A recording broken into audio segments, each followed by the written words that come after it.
Oke, terima kasih Pak pertanyaannya. Fokusnya kemana? Jadi memang kembali saya katakan bahwa banyak sekali ilmu yang saya dapatkan di sini terkait dengan psikologi. Dan memang dari awal minat saya memang ke pendidikan, psikologi pendidikan. Karena memang kan sebelumnya saya sudah ngajar juga, saya sudah ngajar sehingga memang saya ingin fokus di psikologi pendidikan.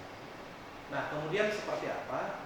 Jelas dengan belajar psikologi pendidikan ini, saya semakin memahami itu. Saya semakin memahami bahwa setiap peserta didik, setiap siswa, setiap mahasiswa, kebetulan saya mengajar di perguruan tinggi, itu mereka berbeda-beda. Mereka itu unik, satu sama lain itu berbeda. Nah, dengan belajar keilmuan psikologi, khususnya di psikologi pendidikan, justru saya merubah diri saya. Bagaimana bisa dekat dengan para mahasiswa. Karena bagaimanapun mereka nantinya juga akan seperti kita sekarang gitu. Mungkin mereka posisinya sekarang masih S1, semester 1, 2, 3, 4 dan lain sebagainya. Tetapi beberapa tahun ke depan justru mereka akan mungkin jauh lebih hebat dari kita. Nah, kalau kita tidak memahami ilmu psikologi, yang saya khawatirkan adalah kita merasa posisi di atas nih, gitu. Kan kebanyakan begitu ya. Kita merasa posisi di atas, mahasiswa itu di bawah, kan ada sebagian yang begitu.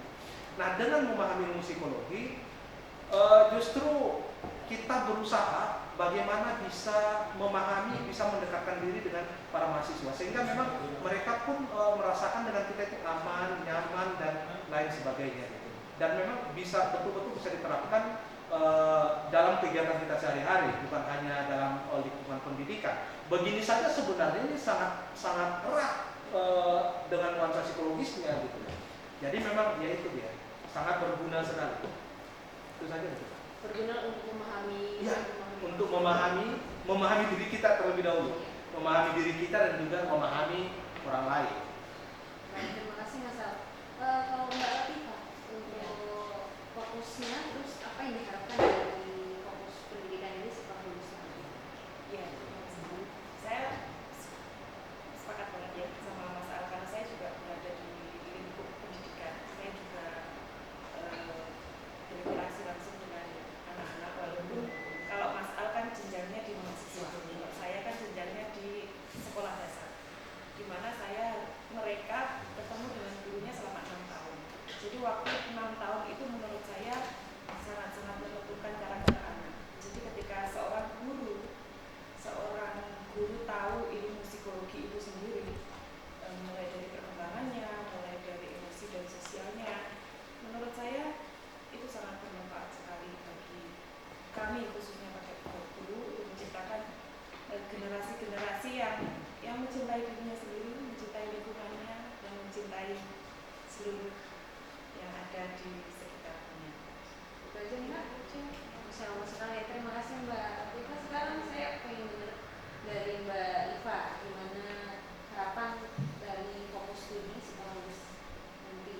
Setelah lulus nanti ya harapan saya pertama, karena saya di pendidikan juga sama ya, apalagi kelola sekolah, setidaknya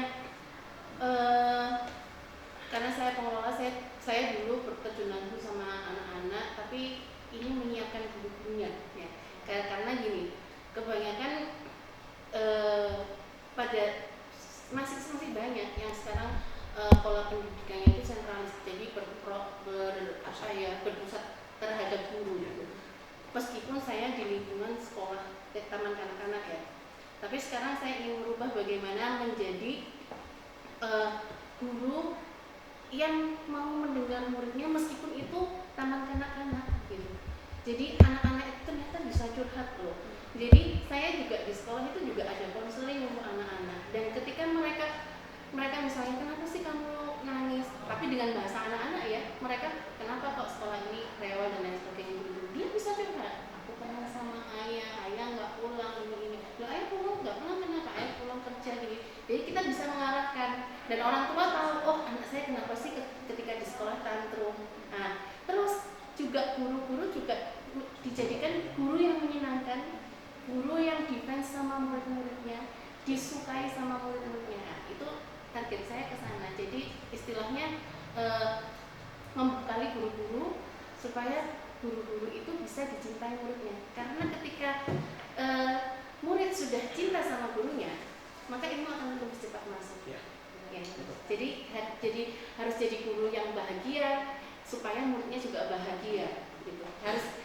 Guru itu harus bisa menjadi trend model bagi murid-muridnya. Itu harapan saya. Jadi meskipun saya jarang mengajar nih di sekolahan gitu, tapi ketika murid-murid saya ketemu saya pasti jadi kalau misalnya waktu saya datang, kalau misalnya ada anak-anak, ayo foto yang marahin bunda ya, gayanya kalau anak sekarang kan gini ya, meskipun anak sarangnya gitu, saya arahkan ya seperti anak-anak dulu ya, kayaknya ya seperti ini ya seperti ini, meskipun mereka lihat-lihat, tapi saya ingin harfiahnya anak-anak itu biar keluar. Mereka itu adalah jiwa-jiwa yang bebas main gitu. Mereka itu anak-anak kecil itu rata-rata itu harfiahnya itu adalah bermain, tapi kita sebagai guru mengarahkan sambil belajar, dikasih ilmunya. Baik, terima kasih Mbak Rifa.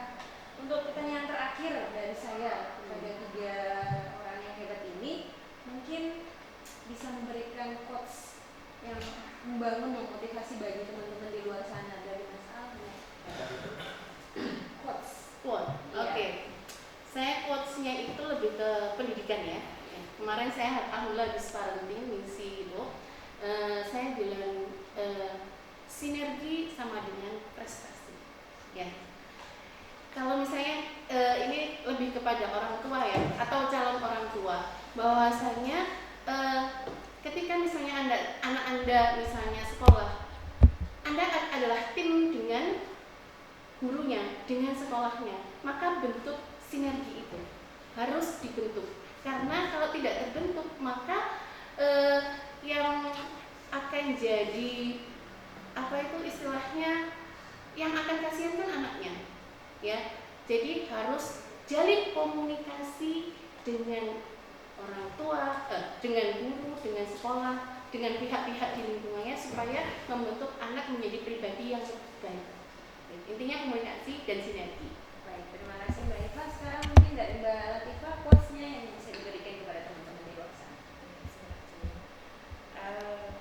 Jangan lupa terus belajar, mau usia berapapun teman-teman semuanya, jangan lupa belajar. Belajar tidak harus di dalam kelas, belajar dimanapun pasti bisa.